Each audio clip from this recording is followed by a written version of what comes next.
So this week, Amazon Prime released 2 new Blumhouse films for their streaming service. So let's go, kids, we're going back into the Blumhouse with Evil Eye and Nocturne.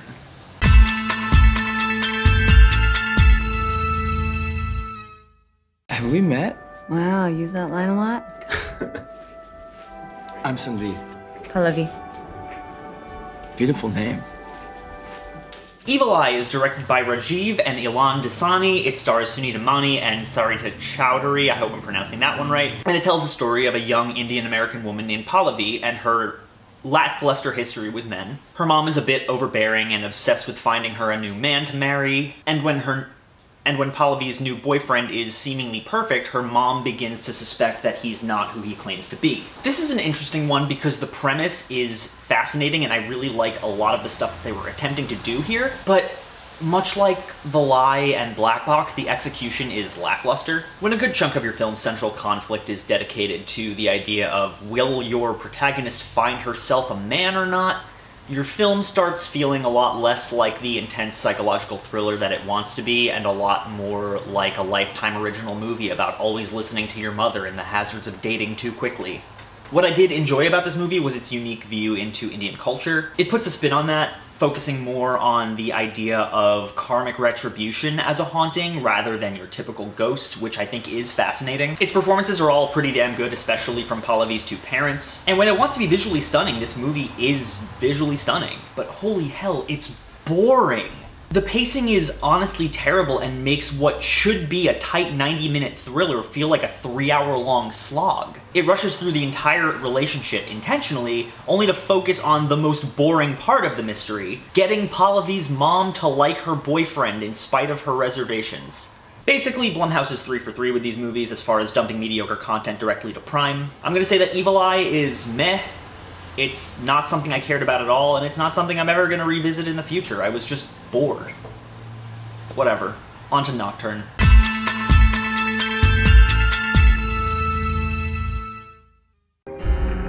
What if I could be more? What if I could be great? All I need is a chance to prove myself.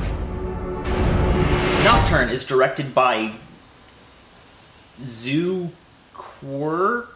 I hope I'm pronouncing that right. If not, I'm very sorry. It's this lady. It stars Sydney Sweeney as Juliet, a young, gifted piano prodigy who ends up making a deal with the devil in order to become better than her sister and achieve the fame and greatness that she aspires to. I am so relieved that this movie was part of the lineup because this is by far the best of this series thus far, and it's the only one I enjoyed watching at all. It's a fascinating look into the cutthroat nature of the music industry, and it's delivered with such a style and confidence and intensity that it's honestly comparable to a less frenetic Whiplash. Nocturne is hypnotically weird and visually stunning. Its color palette is cold and dreary while still maintaining a vibrancy throughout, and when it starts delving into Juliet's possibly supernaturally influenced madness, we're thrown for a loop with some trippy visuals and intense flares of yellows and reds, and some really unnerving horror imagery. Sydney Sweeney, in no surprise to anyone, is fantastic here. Juliet's a girl who has basically made a habit of not standing out. She's basically spent her entire life in her sister's shadow. And as she starts acquiring this newfound talent and thus newfound confidence, she starts acting out in more sinister ways and lashing out, and she acquires a newfound sexuality, which she starts utilizing as a weapon to further distance herself from her sister. And Sweeney plays this transition out so organically, and in a way that even when Juliet is behaving horribly and being just a total bitch to everyone around her, including her loved ones, you can't help but feel pity for her because she's descended so far down into this delusion of fame and achieving greatness at any cost. Thematically, this is nothing new. We've seen this in a lot of films like Black Swan and Suspiria, and while I can't say that Nocturne is in any way better than those 2 films, given that it does have some pacing issues and some moments where it feels significantly less stylized and a little bland comparatively to its more grand moments, I can still say I absolutely enjoyed this movie. The final shot is haunting in a way that I cannot describe, and you just have to witness it and see. I'm gonna say that Nocturne is solid. It's by far the best entry in this series so far, and honestly I think that statement summarizes Blumhouse's business strategy perfectly. Put out so much content that it's statistically impossible for all of it to be good, but when you put out something good, it's really good and makes people keep seeing your films. I think I've calculated it's about a 6-to-1 bad to good ratio of bad movies to good movies that they release. But I digress. That's it for this year's Welcome to the Blumhouse films. I think they're doing 4 more next year. Don't quote me on that. I would not be upset if they didn't, unless they turn things around and release some really good shit next year. You can find any of these 4 movies that I reviewed over these videos on Amazon Prime. They are all streaming for free for any members, and I would recommend Nocturne of all of them.